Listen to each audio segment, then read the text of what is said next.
देखिए, दो तीन बातें, चूँकि मैं पहली बार जब कूद पड़ा, मैं क्षमा चाहता हूँ चूँकि कुछ ऐसे फैक्ट्स थे, इसलिए मूल रूप से आप पहली बार मुझसे पूछ रहे हैं। दो तीन चीज़ें जो बीच में कही गई हैं, मैं उस पर कही। रघुवीर सहाय ने करीब 77 में जब जनता पार्टी बनी थी, तब एक संपादकीय लिखा था और उसमें लिखा था ये कि व्यवस्था जन्य विकृतियों से सहअस्तित्व सत्ता की अनिवार्यता है। उसको मैं सरलीकरण अगर कर दूं कि कुर्सी पर बैठने की पहली शर्त यही है कि आप उसकी जितनी गंदगी है उससे आप समझौता कर रहे हैं। तो सत्ता कोई भी होगी, हम लोग क्या है ना कि जब कोई बात करते हैं तो हम हमेशा उसको 100 डिग्री आदर्श पर उसकी विवेचना करते हैं। आप मान लीजिए कि मैल सब जगह रहेगी, हमेशा ये देखिए कि कहाँ कम है और कहाँ ज़्यादा है। कोई भी ऐसी व्यवस्था नहीं आएगी जो बहुत धुली हुई हो।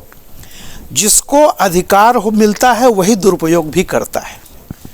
ये इसमें कोई बीजेपी, कांग्रेस या फलाना का नहीं रहा हो। दूसरी बात जो अभी कही जा रही थी कि विपक्ष के खिलाफ ही क्यों, मैं एक बात मुझे बताइए, इसमें जितने भी मामले हैं, बिहार में सत्ता में बीजेपी कब थी भाई? बिहार में तो जो सत्ता पक्ष है यही रहा है आज तक। आज़ादी से लेकर आज तक वहाँ का सत्ता पक्ष जिसके भी खिलाफ हो रहा है वो सत्ता पक्ष के खिलाफ है। आप केंद्रीय सत्ता को क्यों दिमाग में लेते हैं? ये सब के सब सत्ता में रहे हैं और जब मुकदमे दर्ज हुए हैं तब केंद्रीय सत्ता में भी इन्हीं के दोस्त रहे हैं और राज्य की सत्ता में भी यही रहे हैं। तो आप ये समझिए ना कि ये मुकदमा चाहे वो लालू का रहा हो, चाहे जो तेजस्वी का ज़मीन के बदले नौकरी वाला जो मामला है, वो कब से वो ये मामला चला है उसको भी आप देख लीजिए। राहुल के खिलाफ जो भी मामला है, सुब्रमण्यम स्वामी ने कब किया था, उसमें बीजेपी। तो मेरा ये कहना है कि देखिए, एक साधारण सी बात जिसको हमारे तमाम मित्रों ने अभी कहा, आज के अखबार में, आपके अमर उजाला में ही अपराध की 50 खबरें छपी होंगी।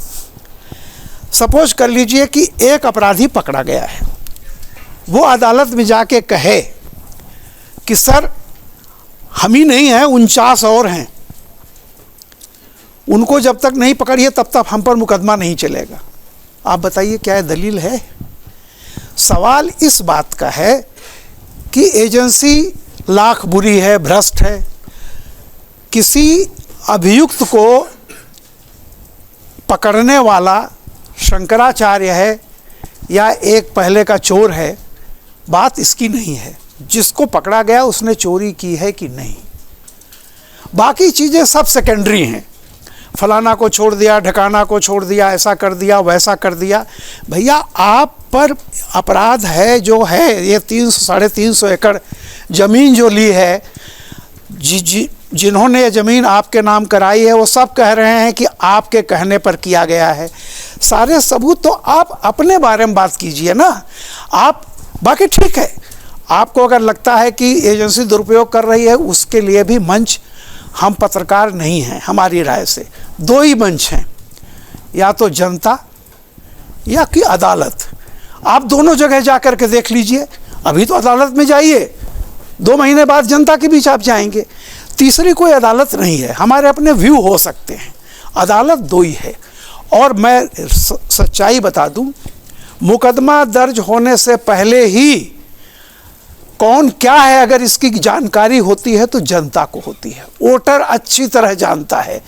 जब आपकी इल्लीगल बिल्डिंग खड़ी होती है बगल में, वो जानता है कल तक ये साइकिल से चल रहा था ग्राम का प्रधान, जैसे उसकी स्कॉर्पियो आ जाती है जनता जान जाती है कि भ्रष्ट है। मुकदमा बाद में दर्ज होता है, माफ़ कीजिएगा। तो वोटर को जब आप ये सब चीज़ें विक्टिम कार्ड खेलेंगे तो वोटर का परसेप्शन आपके बारे में क्या है। अगर वो जान गया है बहुत पहले से, जब आपका मकान बन रहा था, एक आईएएस जो जाता है और 4 साल की नौकरी में लखनऊ में एक पूरे ब्लॉक में सारे आईएएस की करोड़ों रुपए की कोठियाँ बनती हैं, तो उसको किसी सबूत की ज़रूरत नहीं है बाबू। वो सब जानता है कि सब भ्रष्टाचार का पैसा है। और आप जब बाद में जाके कहेंगे कि मैं तो बड़ा न्यायप्रिय हूँ, मेरे जिसके खिलाफ कोई मुकदमा भी नहीं हो उसको भी जनता जानती है भ्रष्ट है ये। गांव के लेखपाल से लेकर के प्रधानमंत्री तक उसको पता है कि कौन ईमानदार है और कौन भ्रष्ट है, किसके कुर्ते में पॉकेट है और किसके कुर्ते में नहीं पॉकेट है। अब मैं इस मूल प्रश्न पर आता हूं। देखिए, अभी तमाम लोग कह रहे थे कानून कानून कानून। प्रेम कुमार जी ने कहा नाबालिग को कैसे, मेरे ऊपर मुकदमा चला है, जुवेनाइल कोर्ट होती है, नाबालिग भी अरेस्ट होता है, माफ़ कीजिएगा, उसको रखा कहाँ जाएगा वाला की बात है।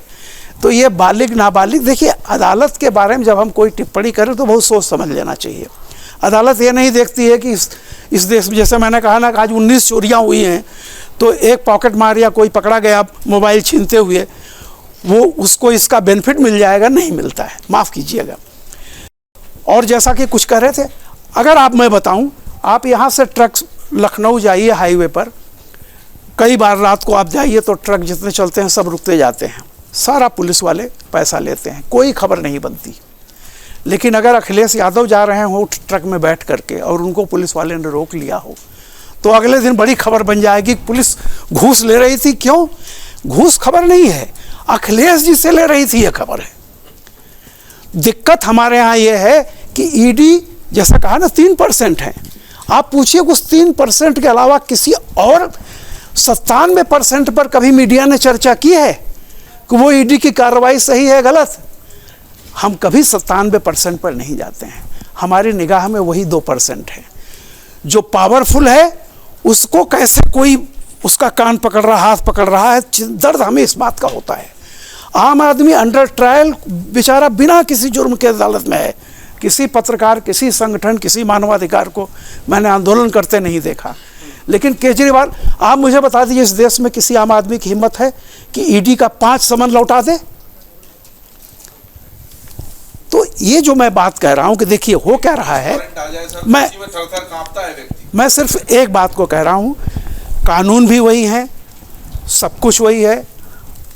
कानून बनाने वाली सरकार ही होती है जिसको जनता चुन के भेजती है। लेजिस्लेचर एंड एग्जीक्यूटिव हमेशा सांसदों और विधायकों के पास होती है, वही कानून बनाते हैं। अगर कोई कानून में खामी है आज की तारीख में, तो जिन पार्टियों को लग रहा है वो जनता के बीच जाएं, वो पूर्ण बहुमत लेकर के आए, कानून बदल दें, और तो कोई दूसरा रास्ता नहीं है।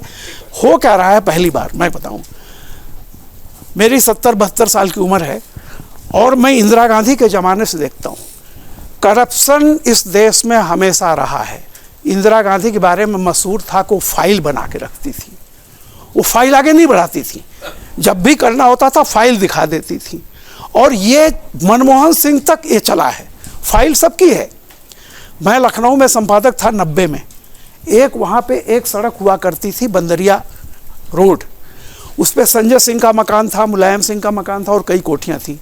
कुछ दिन बाद मैं गया, वो पूरी सड़क सिर्फ मुलायम सिंह के परिवार की हो गई और आगे वाली सड़क सारी की सारी मायावती के परिवार की हो गई।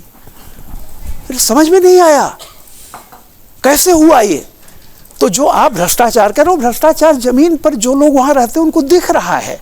मैं किसी का नाम नहीं ले रहा हूँ, बट ये तो क्या हो रहा है कि एक अब तक का क्या रहा, आज़ादी के बाद ये रहा कि हम फाइल रखे रहेंगे, सत्ता में बदलेंगे, लेकिन जब सत्ता परिवर्तन होगा उसके बावजूद चाहे कांग्रेस की जगह बीजेपी आ जाएगी, अपने मित्रों को, अपने क्लास के मित्रों के लिए एक ब्रीदिंग स्पेस हमेशा रहेगा। 2014 में मोदी ने वो ब्रीदिंग स्पेस खत्म कर दी। उन्होंने कहा चाहे जो भी होगा, मैं नहीं कहता बहुत पाक साफ है, बहुत सारे लोग हैं, लेकिन वो ब्रीदिंग स्पेस खत्म हो गई और अब कानून काम करने लगा है। तो जो ब्रीदिंग स्पेस पहले मिलती थी कि अपने क्लास का है, इसके बारे में मत छोड़ो, आम आदमी को पकड़ो, वो 3% पर बड़ी भारी हंगामा हो रहा है। 97% पर अब नहीं है, लेकिन वो 3% पर यह हंगामा आगे भी होता रहेगा, ये चलेगा। जिनको व्यवस्था बदलनी है वो आ जाएं सत्ता में, कानून बदल दें, एजेंसी खत्म कर दें या नई एजेंसी लाएं, क्योंकि ये सब एजेंसियां भी उसी संविधान और उसी सरकार, कांग्रेस सरकार की बनाई हुई हैं। अगर आप ये वीडियो YouTube पर देख रहे हैं तो हमारे चैनल को सब्सक्राइब करें और बेल आइकन को दबाना ना भूलें। अगर आप Facebook पर ये वीडियो देख रहे हैं तो हमारे पेज को लाइक करें।